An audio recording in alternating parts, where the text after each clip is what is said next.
জাহান্নামীরা বলবে, আমরা দুনিয়াতে নিয়মিত নামাজ আদায় করতাম না, নামাজ পড়তাম না, মুসল্লি ছিলাম না, এই জন্য আজকে আমরা জাহান্নামে আসছি।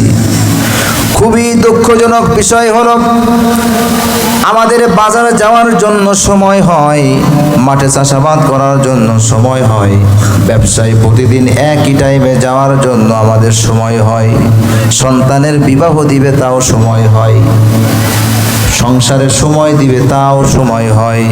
কিন্তু দুঃখজনক হলেও সত্য যে আল্লাহ রাব্বুল আলামিন আমাকে আপনাকে সৃষ্টি করেছেন, তৈরি করেছেন ইবাদত করার জন্য।